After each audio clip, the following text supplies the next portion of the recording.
بسم الله الرحمن الرحيم.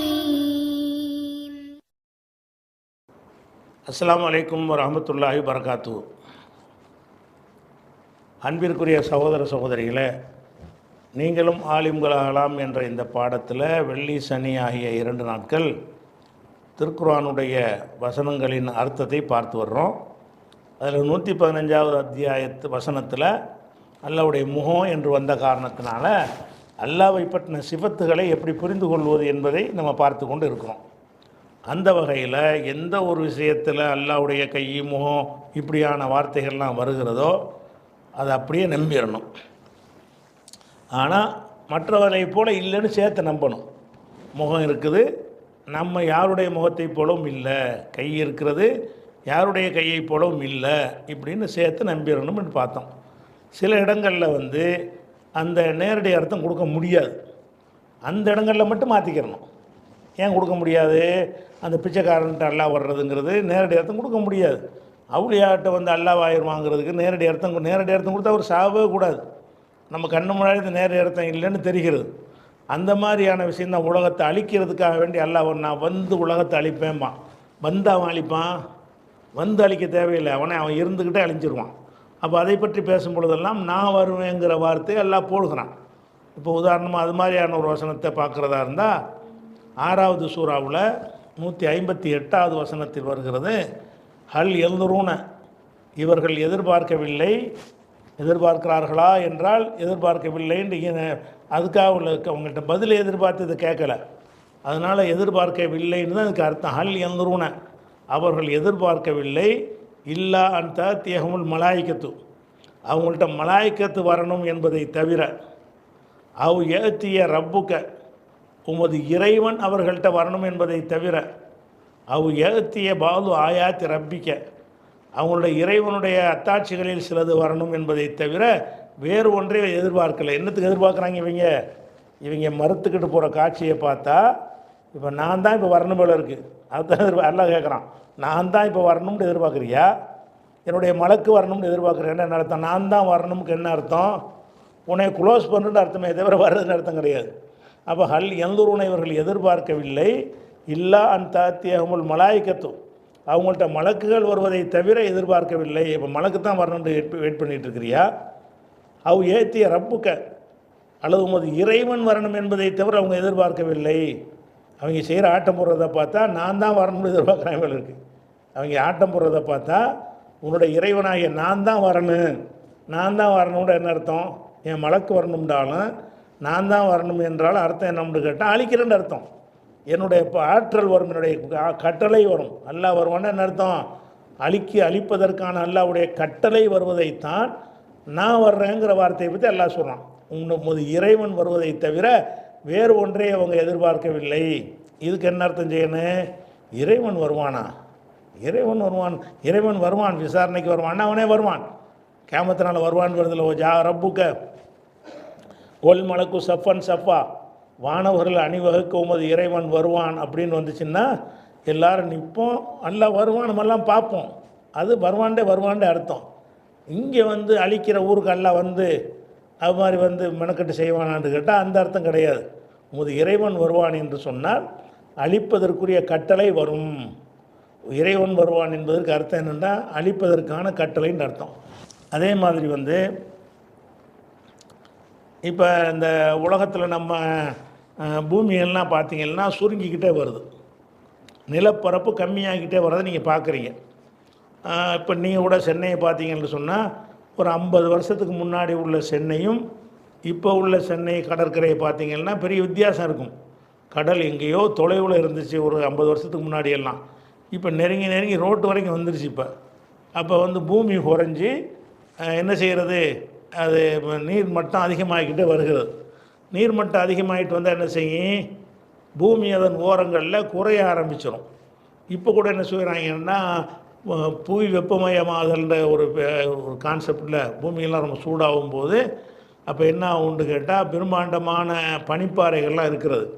இமயமலை மாதிரி பெரிய பெரிய பனிப்பாறைகள் பனியாகவே மேலே உட்காந்துக்கிட்டு இருக்கும். அது அங்கே உட்காந்துக்கிட்டு இருக்கிற வரைக்கும் நீர் மட்டம் கூடாது. வெப்பம் ஜாஸ்தியான என்னவாகும், அந்த பனிகள் உருக ஆரம்பிக்கும். ஒவ்வொரு பனியும் பிரம்மாண்டமாக இருக்கும். அவ்வளோ பிரம்மாண்டமான ஒரு சைஸ் கொண்ட அந்த பனிகள் உருகும் பொழுது அது நீராக வந்து எங்கே சேரும்? கடலில் வந்து சேரும். கடலில் அந்த தண்ணி சேர்ந்தால் என்னவாகும்? கடலுடைய அளவு ஜாஸ்தி ஆகிட்டு வரும். நீர் மட்டம் கொஞ்சம் கொஞ்சமாக கூடிக்கிட்டே வரும். நீர் மட்டம் கூட கூட என்னவாகும்? நிலப்பகுதி உள்ளே போய்கிட்டே இருக்கும். அப்போ வந்து பூமியை வந்து அதன் ஓரங்களில் நம்ம குறைக்கிறோம்னு நல்லா சொல்கிறான். இதில் என்ன வருதுன்னு கேட்டால், அவலம் இரவு, இந்த விஞ்ஞானத்தை எல்லாம் சொல்லி காட்டுறான். அவலம் இரவு, இவர்கள் காணவில்லையா, அண்ணா நத்தில் அருள, நாம் இந்த பூமியிடத்தில் வருகிறோம், நம்கு சுகாமின் அத்ராஃபிகா, அதனுடைய ஓரங்களிலே அதை குறைத்து கொண்டே வருகிறோம் என்பதை பார்க்கவில்லையா? நேற்றிருந்த பூமியோட அன்றைக்கி இருக்கிறது, அதன் ஓரங்கள் கொஞ்சம் கொஞ்சமாக குறைஞ்சிட்டு வர்றதை பார்க்கத்தானே செய்கிற. இதில் வந்து எதை நம்ம பார்க்கணும்? பூமியுடைய அளவு குறையிறதை பார்க்குற மாதிரி நல்லாவையா பார்த்தோம்.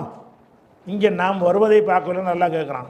அவளும் இரவு, இவர்கள் பார்க்கவில்லையா, அண்ணா நாத்தில் அருள, நாம் பூமிக்கு வருவதை பார்க்கவில்லையா? எவன் பார்த்தது பூமிக்கு வந்ததை? அவர்கள் பார்க்கவில்லையான்னா எல்லாரும் பார்க்குற விஷயத்தை எல்லாம் சொல்லி காட்டுறான். நாம் பூமிக்கு வருகிறோம். எதுக்கு வருகிறோம்? நன்கு சுகாமின் அத்ராஃபிகா, அதனுடைய ஓரங்களில் இருந்து அதை குறைத்து கொண்டு வருகிறோம். அப்போ ஓரங்களிலிருந்து குறைத்து கொண்டு வருகிறோம். அதைத்தான் நம்ம பார்க்குறோம். நம்ம எதை பார்க்குறோம்? நேற்று வரைக்கும் எத்தனை மீட்ரு தொலைவில் இருந்துச்சு இந்த கடல், இன்றைக்கி எத்தனை மீட்ரு நெருங்கி வந்திருக்கிறது என்று சொல்லி அந்த ஓரங்களில் பூமி சுருங்குவதை பார்க்குறோமே தவிர, அதுக்குள்ளே அல்லாஹ் வருவதை யாராவது பார்க்குறாங்களா? அல்லாஹ் வரவா செய்யலாம்? இங்கே நேரடி அர்த்தம் கொடுக்க இயலாது. அல்லாஹ் வருவான்னு அர்த்தம் செய்யலாம், அந்த அர்த்தத்துக்கு இடைஞ்சல் இல்லாட்டி செய்யலாம். இங்கே வந்து அல்லாஹ் வர்றதுன்னு யாரும் பார்க்கல. பார்க்குறன்னு நல்லா சொல்லி அவ்வளோ இரவு பார்க்கவில்லையான்னு கேட்குறான். அல்லாஹ் நம்ம பார்க்க இயலுமா? பூமியை சுருக்கிறதுக்கு நல்லா வந்தால் அல்லாஹ் பாருங்கள் பூமியை சுருக்கிக்கிட்டு இருக்கிறான் அப்படின்னு யாராவது பார்த்தாங்களா? பார்க்காத ஒன்றை பார்க்கவில்லையான்னு கேட்டால் அப்போ அந்த அர்த்தம் இல்லைன்னு அர்த்தம். அப்போ அவளும் இரவு, அவர்கள் காணவில்லையா, அண்ணா நகத்தில் அருள, நாம் பூமியிடத்தில் வருகிறோம், நன்கு சுகாமின் அத்ராஃபிகா, அதன் ஓரங்களில் இருந்து அதை குறைத்து கொண்டே வருகிறோம். குறைத்து கொண்டு வருவதை பார்க்கிறோம், அல்லாஹ் அங்கே வருவதை பார்க்கவில்லை. அப்போ அல்லாஹ் வருவான் என்பதை அர்த்தம் வருவான்கிற அர்த்தம் கிடையாது. அவனுடைய ஆர்டர் அங்கே வரும், அவனுடைய கட்டளை வர, அது பாட்டு பூமி சுருக்கிக்கிட்டே வந்துடும். இப்படிங்கிற அர்த்தத்தை வந்து நம்ம கொடுக்குறோம்.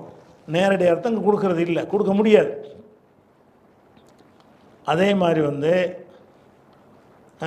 16:26 இந்த வசனத்தில் என்ன செய்கிறான்னு கேட்டால், கது மக்கரல்லதீன மின் கபலிகும், இவர்களுக்கு முன்னால் வாழ்ந்தவர்கள் சூழ்ச்சி செய்தார்கள். மக்கர என்றால் சூழ்ச்சி செய்வது. அல்லதீன மின் கபலிகும், இவங்களுக்கு முன்னாடி இருந்தவர்கள் கது மக்கர சூழ்ச்சி செய்தார்கள். சூழ்ச்சி செஞ்ச உடனே ஃபஅத்தல்லாஹு புன்யானஹும் மினல் கவாயிது, புன்யான் என்றால் அவங்களுடைய கட்டடம், வீடுகள், பங்களாக்கள், அதான் கட்டடம். அவங்களுடைய கட்டடத்திற்கு அல்லாஹ் வந்தான். மினல் கவாயிது, அதன் அடித்தளத்திற்குள்ளே வந்தான். இந்த பூகம்பம் வருது, அதை பற்றி எல்லாம் சொல்கிறான். பூகம்பம் வந்து ஒரு இழுப்புத்து கட்டணம் உள்ளே போயிருதா இல்லையா? போயிடுது. இந்த பூகம்பத்துக்கு எல்லாம் என்ன வார்த்தையை போடுறான்னு கேட்டால், நான் கட்டடத்துக்கு அடியில் வந்து அதை வந்து நான் வந்து என்ன செஞ்சேன், அசைச்சு கீழே தள்ளுனேன் அப்படிங்கிற கருத்துப்பட இங்கே வருகிறது. கது மக்கரல்லதீன மின் கபலிகும், இவங்களுக்கு முன்னாடி உள்ளவர்கள் சூழ்ச்சி செய்தார்கள். சூழ்ச்சி செஞ்ச உடனே என்ன செஞ்சான்? ஃபஅத்தல்லாஹு, அல்லாஹ் வந்தான், புன்யானஹும், அவங்களுடைய கட்டிடத்திற்கு வந்தான், மினல் கவாயிதி, கவாயிதுன்னு அடித்தனம், அஸ்திவாரம், அதனுடைய அஸ்திவாரங்களுக்குள் வந்தான். அஸ்திவாரங்களுக்கு வந்தோடனே என்ன நடந்துச்சுன்னு கேட்டால், ஃபஹர்ர அலைஹிமு சக்ஃபு, முகடு அவர்கள் மீது விழுந்தது, மின் ஃபௌகையும், அவங்களுக்கு தலை மேலேயே அந்த முகடுகள்லாம் விழுந்தது. அத்தாகுமுல் அதாபு மின் ஹைசுலா யஷூரூன், அவங்க நினைத்து பார்க்க முடியாத வகையில் அதாபு அவர்களுக்கு வந்ததுன்னு நல்லா சொல்லி காட்டுறான். அப்போ இந்த பூகம்பத்தை பற்றி எல்லாம் பேசும் பொழுது நான் பூமிக்கு அடியில் வந்தேங்கிறான். அல்லாஹ் வந்து என்ன செய்கிறான்? பூமிக்கு அடியில் அடிஸ்தலத்துக்கு நான் வந்தேன்னா என்ன அர்த்தம்? எனது கட்டளை வரும், ஆடுன்னு கட்டளை வரும், ஆடும், குலுங்குன்னு கட்டளை வரும், அது குலுங்கும், புது கொண்டு கொட்டி போயிடும் எல்லாமே. அப்போ அல்லாஹ் வந்து வந்தான்னு வருது. இந்த இடத்துல வரவா செஞ்சான், நம்ம வந்தது யார் பார்க்கலையா, வர வேண்டிய அதெல்லாம் பார்த்தோம்னா துணி வந்த பார்க்கணும்ல யாராச்சும். எல்லாம் ஒவ்வொரு கட்டத்துக்குள்ளேயும் போயிட்டு இருக்க மாட்டான், ஒரு ஆர்டர் தான் போடுவான்ல, இல்லை நடந்து போயிடும். அப்போ ஃபஅத்தல்லாஹு புன்யானஹும், அந்த சூழ்ச்சியாளர்களுடைய கட்டடங்களுக்கு அல்லாஹ் வந்தான், மினல் கவாயிதி, அதன் அடித்தளத்திலிருந்து வந்தான். ஃபஹர்ர அலைஹிமு சக்ஃபு, முகடு அவர்கள் மீது விழுந்தன அப்படின்னு சொல்லி காட்டினா 16-26 வசனத்தில். அதே மாதிரி வந்து இப்போ இன்னொரு இலக்கியமாக ஒன்று சொல்லி காட்டுறான் 24-39. அதில் என்ன செய்கிறான்னு கேட்டால் காஃபிர்களை பற்றி எல்லாம் பேசுகிறான்.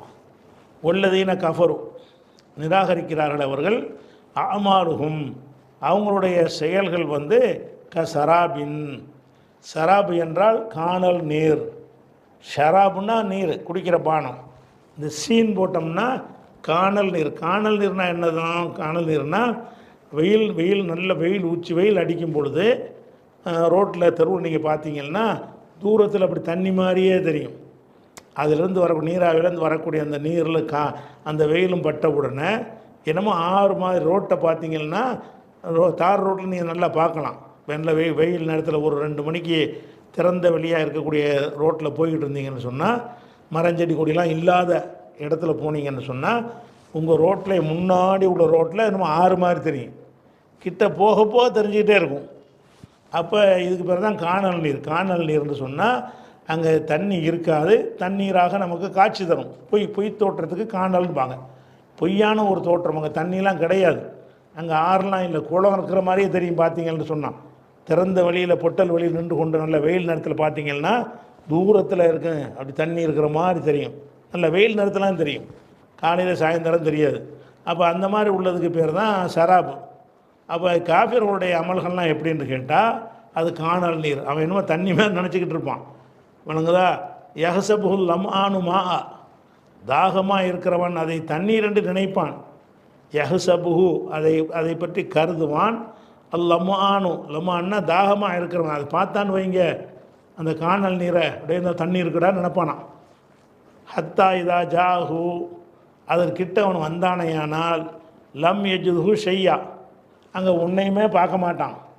வருவான், அந்த காணல் நீர் இருக்குது இந்த ஒரு 1/2 கிலோமீட்டரில் தெரியுது அப்படின்னு 1/2 கிலோமீட்டர் வந்தான்னு சொன்னால் அங்கே அது இருக்காது. லம் யஜுதுஹு ஷையா, எதனையும் காண மாட்டான். ஆனால் வஜதல்லாஹ இந்தஹு, அங்கே அல்லாஹ்வைத்தான் பார்ப்பான். அங்கே நல்லா பார்ப்பீங்க. காணல் நீரை தேடி நீங்கள் போகிறீங்க, தண்ணி நினச்சிக்கிட்டு போனீங்கன்னா அங்கே ஒன்றும் இருக்காது. வேறு என்ன இருக்குமா? அங்கே அல்லாஹ் இருப்பானா.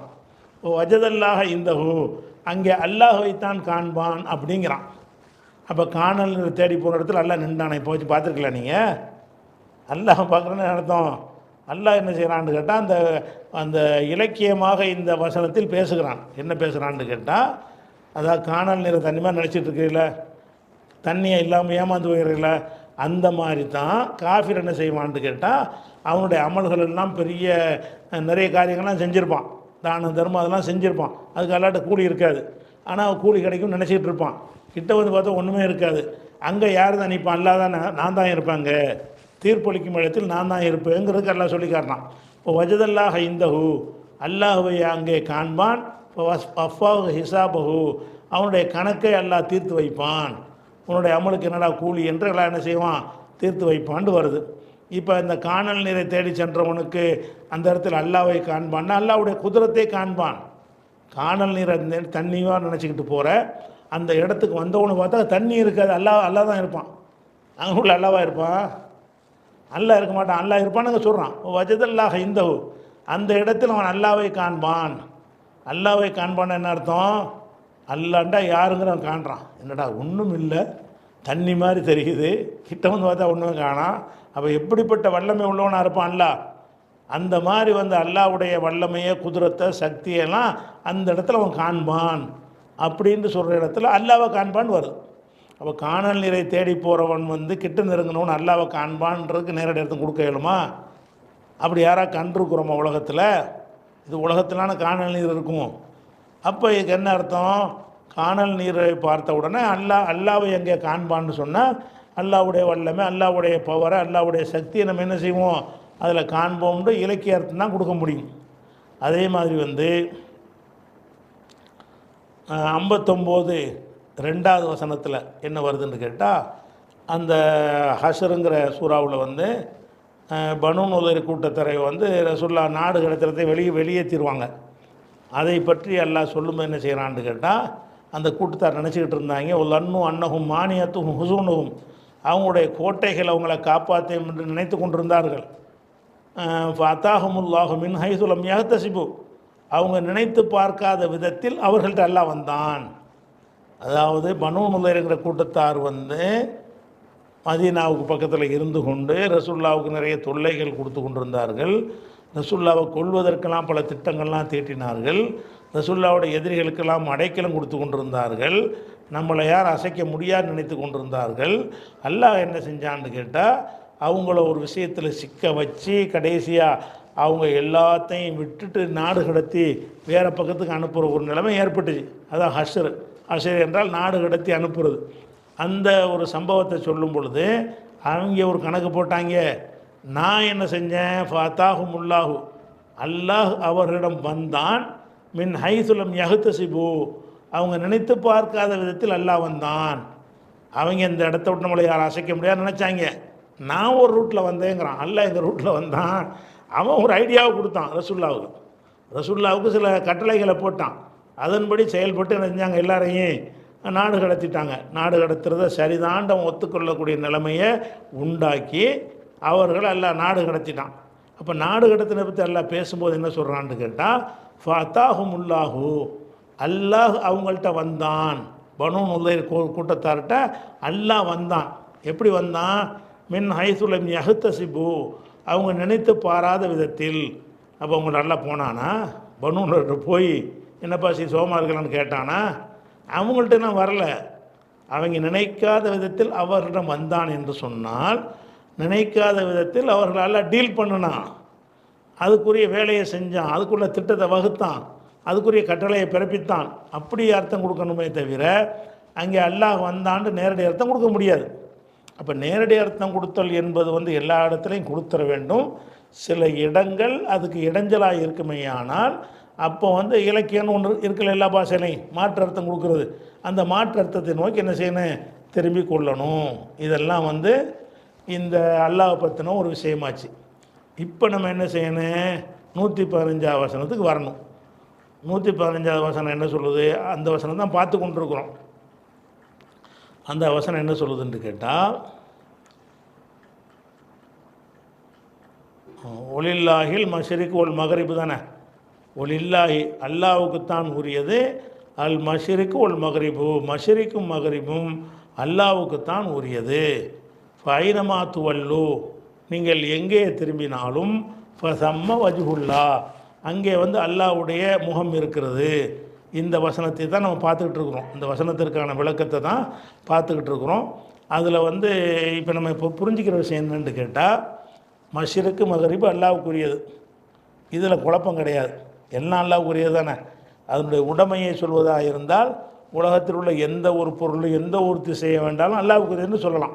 அந்த அடிப்படையில் ஒல் இல்லாஹில் மஷ்ரிக் ஒல் மகரிபு, மஷ்ரிக்கும் மகரிபும் அல்லாஹ்வுக்கே சொந்தம். இதில் மாற்று கருத்தோ குழப்பமோ யாருக்கும் வராது.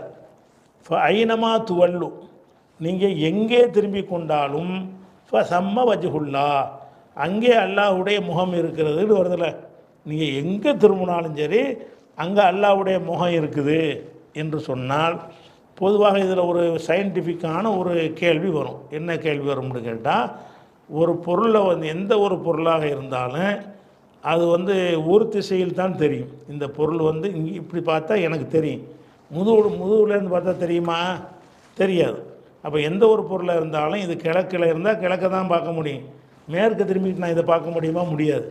வடக்கு திரும்பிட்டு இதை பார்க்க முடியுமா, முடியாது. அப்போ ஒரு பொருளை 4 டைரெக்ஷனில் எடுத்தால் ஒரு டைரெக்ஷன்லாம் பார்க்க முடியும். எந்த ஒரு பொருள் இருந்தாலும் எனக்கு முன்னாடி ஒரு பொருள் இருக்குது என்று சொன்னால் இந்த முன்னாடி மட்டும்தான் பார்க்க முடியும். அந்த பொருளை நான் பின்னாடி பார்க்க இயலாது, அந்த பொருளை நான் என் வலது பக்கம் பார்க்க இயலாது, அந்த பொருளை இடது பக்கம் பார்க்க இயலாது, முன்னாடி தான் பார்க்க இயலும்.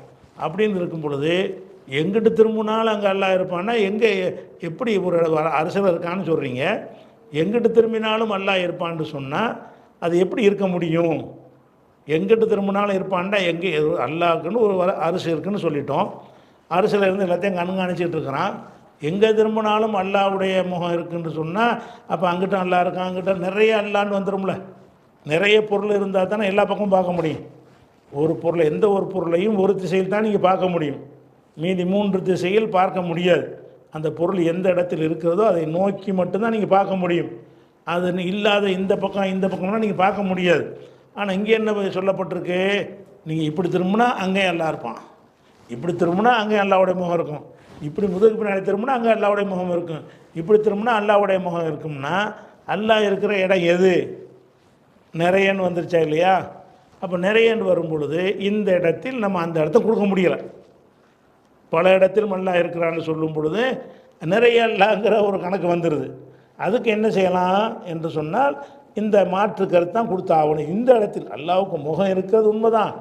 இந்த இடத்தில் என்னென்னு கேட்டால், நீ எங்கிட்ட திரும்பினாலும் அல்லாஹ்வுடைய கண்ட்ரோலில் இருக்கிற, அல்லாஹ்வுடைய கவனம் இருக்கிறது, அல்லாஹ்வுடைய கண்காணிப்பு இருக்கிறது, அல்லாஹ் உன்னைய பார்த்துக்கிட்டு இருக்கிறான் அப்படின்னு ஒரு அர்த்தம் கொடுத்தோம்னு சொன்னால், இந்த வஜ்ஹுக்கு நேரடியாக முகம்ன்ற அர்த்தம் கொடுக்கல.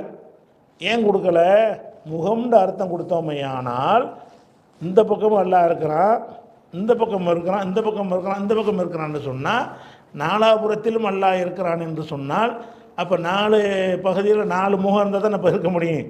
அப்போ நிறைய அல்லாஹ் இருக்கிற மாதிரி ஒரு கருத்து வருமே அப்படின்ட்டு நினைத்தோமே ஆனால், அப்போ இது நேரடி அர்த்தத்துக்கு தடையாக நிற்கிது.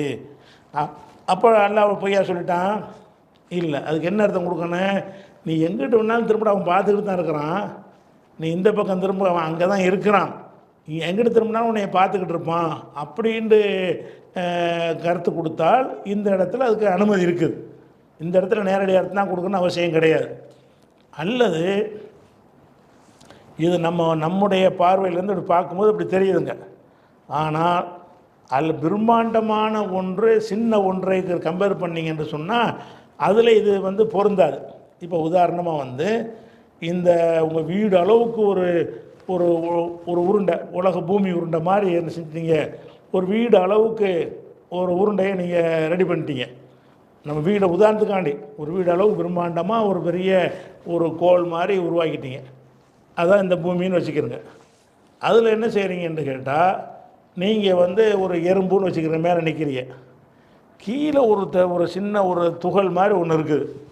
அந்த துகளை பொறுத்த வரைக்கும் நீங்கள் அந்த எறும்பு பிரம்மாண்டமாக இருக்கிற காரணத்தினால எப்படி பார்த்தாலும் அந்த எறும்பை பார்க்க முடியும். அந்த எறும்பு எப்படி பார்த்தாலும் உங்களை பார்த்துக்கிட்டு இருக்கும். ஏன்னாட்டா அதனுடைய சைஸு பிரம்மாண்டம். நீங்கள் இருக்க குட்டிங்கோண்டு இருக்கு, நீங்கள் என்ன ஒரு சின்ன சைஸுக்குள்ளே பார்த்துக்கிட்டு இருக்கிறீங்க.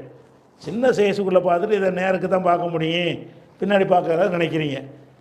இதை விட என்னுடைய சைஸ் இதை விட கோடி மடங்கு பெருசாக இருந்துச்சுன்னு சொன்னால் எனக்கு திசையே இல்லாமல் போயிடும். எங்கிட்ட பார்த்தாலும் என்னுடைய பார்வைப்படும், எங்கே நீ திரும்பினாலும் சரி அங்கேயே நான் இருப்பேன்.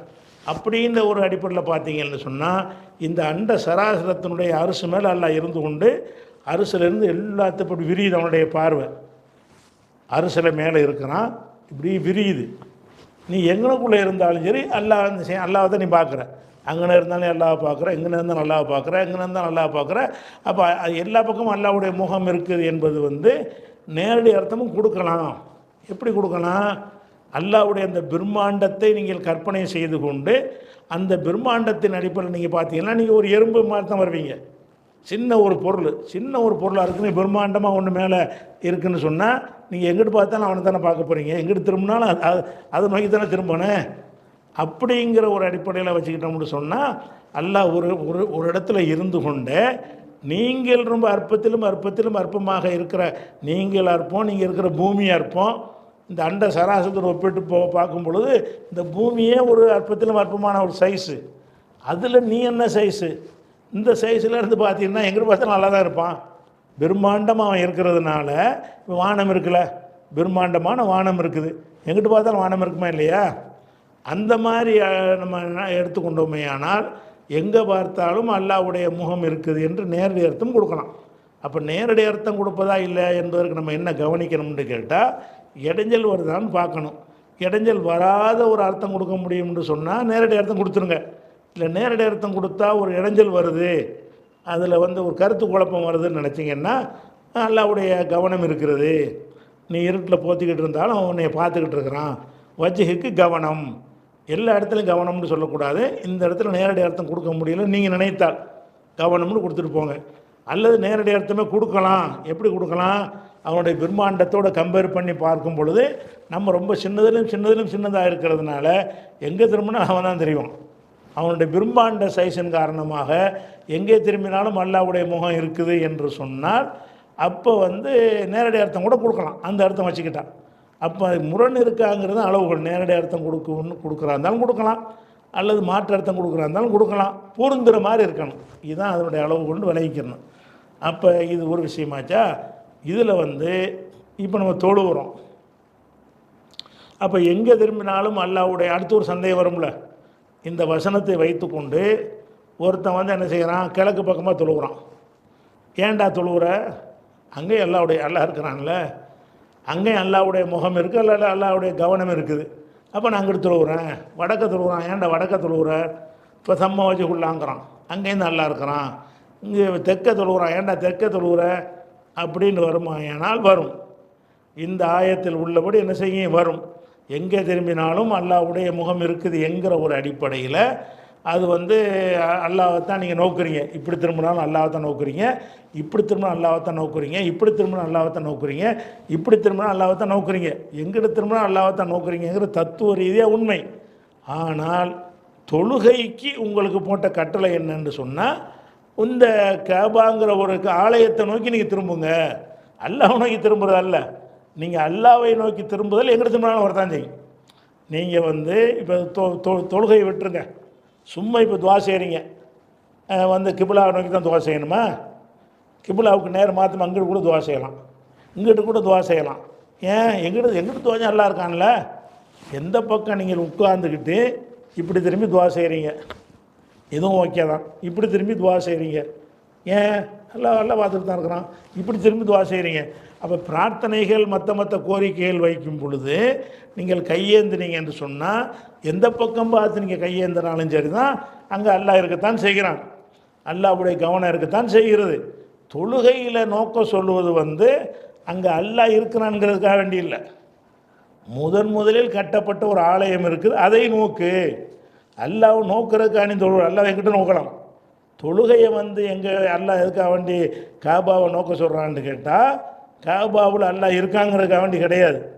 அது முதலில் கட்டப்பட்ட ஒரு ஆலயம். அதனால் அதை நோக்கி நீ தொழுவு என்ற காரணத்தினால் அதை நோக்கி தொழுகிறோமே தவிர, அந்த ஒரு திசையில் தான் இறைவன் இருக்கிறான், இது அதுக்கு பேக் சைடில் இறைவன் இல்லைன்னு நினச்சோம்னா அது ஷிர்காக போயிடும், தப்பாக போயிடும். அப்போ இதில் சொல்லக்கூடிய என்னன்னு கேட்டால், தொழுவையை பற்றி இங்கே பேசலை. நீங்கள் எங்கே திரும்பினாலும் அங்கே அல்லாஹ்வுடைய முகம் இருக்கிறது, அல்ல எங்கே திரும்பினாலும் அல்லாஹ்வுடைய கவனம் இருக்குது என்கிற தத்துவம் கரெக்டு தான்.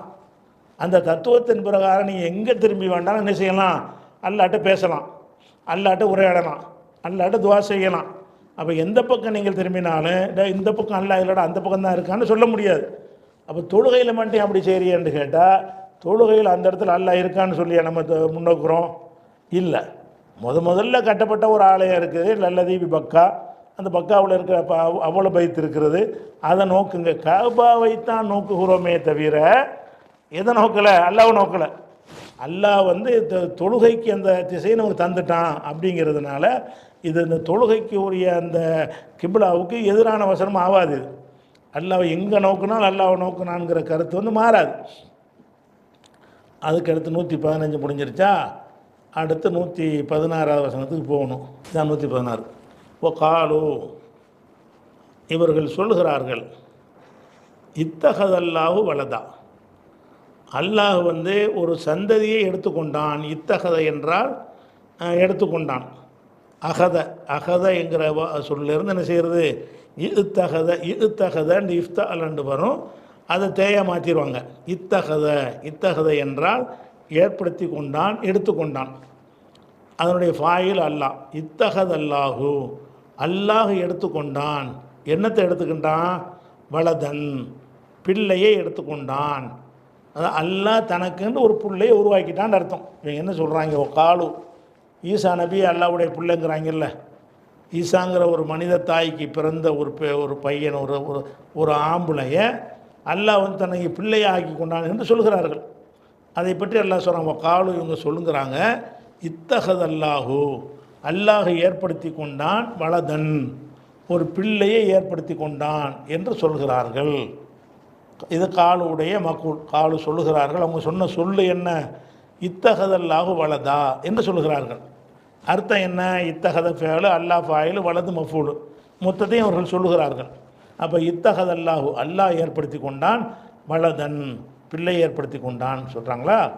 சுப்ஹானஹு, இந்த சுப்ஹான்கிற வார்த்தை என்னன்னு கேட்டால் தூய்மையை குறிக்குவதற்குரிய சொல்லு.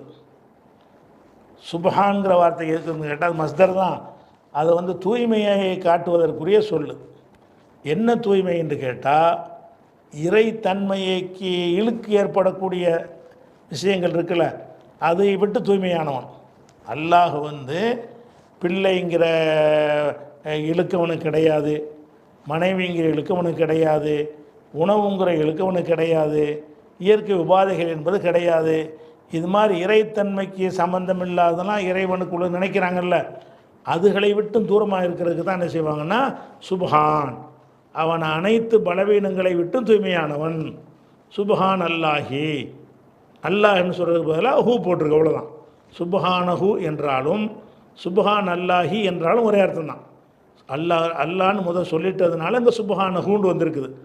அந்த முதல் இத்தகத் அல்லாஹுன்னு இந்த அல்லாஹ் வந்துருச்சுல, இந்த அல்லாண்ட வார்த்தை வந்துட்டதுனால சுப்ஹானஹு. இதனுடைய அசல் வடிவம் சுப்ஹான் அல்லாஹி, அல்லாஹ் தூய்மையானவன். அல்லாஹ் வந்து தூய்மையானவன். எதை விட்டு தூய்மையானவன்? புல்ல இருக்குன்னு சொல்கிறாங்கல்ல, அதுக்கு தான் மறுக்கிறான். அதை விட்டு தூய்மையானவன். அல்லாஹ்வுக்கு மனைவியும் கிடையாது, பிள்ளையும் கிடையாதுடா, அதை விட்டு தூய்மையானவன் என்று பதிலை சொல்லிட்டு பல் மாறாக லஹு மாஃபி சமாவாத்தி ஒல்லர்லு, லஹு அவனுக்குத்தான் சொந்தம், மாஃபி சமாவாத்தி வானங்களிலே உள்ளவையும், ஒல் அருளி பூமியில் உள்ளவையும் அவனுக்கே சொந்தம். எதுக்கு இதெல்லாம் சொல்கிறான்னு கேட்டால், எனக்கு சொந்தமான ஒரு உடைமை, காசு கொடுத்து வாங்கின ஒரு பொருள் என் பிள்ளையா இருக்குமா? பிள்ளைன்னு சொல்வதாக இருந்தால் அது சொந்தம்ன்ற அது வராது. அவனிலிருந்து உண்டானதான் பிள்ளையாக முடியும். நீங்கள் காசு கொடுத்து ஒரு ஆடை வாங்கிட்டீங்கன்னா உங்களுக்கு சொந்தம், உங்களுக்கு பிள்ளையாது. காசு கொடுத்து ஒரு மாடை வாங்கிட்டீங்க, உங்களுக்கு சொந்தமாகிடுச்சு, பிள்ளையாக இருக்குமா? எதெல்லாம் சொந்தமாக உடைமையாக ஆகிவிட்டதோ அந்த உடைமைகள் வந்து அவனுக்கு மகனாக இருக்காது உலகத்திலேயே. அல்லாஹ் என்ன சொன்னா, எனக்கு பிள்ளைங்கிறியடா, எனக்கு எல்லாம் உரிமைடா, உடைமை, நான் எஜமான். இதெல்லாம் ஆடு மாடு மாதிரி நீங்கள் எல்லோரும் மனிதர்கள் எல்லாருமே, ஈசா நபி உட்பட எல்லாருமே யாருன்னு கேட்டால் எனக்கு சொந்தமான உடைமைகள், உடைமைகளை பிடிச்சப்படுறா பிள்ளைங்கிறேன்னு கேட்குறான். பல் மாறாக லஹு அவனுக்குத்தான் சொந்தமாக இருக்கிறது, மாஃபி சமாவாத்தி ஒல்லர்லி வானங்களில் உள்ளதும் பூமியில் உள்ளதும் அவனுக்கே சொந்தம். பூமியில் உள்ளதுன்னு அவர் வர்றாரு ஈசா, இப்போ வானத்தில் இருக்காரா? அதுலேயும் வானத்திலான இருக்காரு. அப்போ ஈசா நபி வந்து அல்லாஹ்வுடைய ஒரு ஆடு, நமக்கு சொந்தமான ஆடு மாடுகள் வாங்கினா நமக்கு சொந்தம்ன்றோம்ல, அந்த மாதிரி தான் உலகத்தில் உள்ள அத்தனை மனிதர்களும் அல்லாஹ்வுக்கு உடைமையான பொருள்கள். உடைமையான பொருள்கள் வந்து ஒருத்தனுக்கு மகனாக இருக்க முடியாது. அந்த மகனாக இருக்கிறார்கள்ங்கிறதுக்கு ஆன்சர் கொடுக்குறான் அல்லாஹ். மேலும் குல்லுன் அனைவரும், இந்த மாஃபி சமாவாத்தி உள்ளது இருக்குல்ல, வானபூமியில் உள்ளவங்க எல்லாருமே லஹு காணித்தூன் அவனுக்கே பணிகிறார்கள். ஈசா நபி உட்பட எல்லாருமே அவனுக்கே பணிகிறார்கள் என்று சொல்லும் பொழுது நீ எப்படி அவரை போய் புள்ளங்கிற? புள்ள வந்து பணிய தேவையில்லையில அப்படிங்கிற ஒரு பதிலையும் அல்லாஹ் சொல்லி முடிக்கிறான் 116. மீதி தொடர்ச்சி இன்ஷா அல்லாஹ் நம்ம அடுத்த வாரத்தை பார்ப்போம்.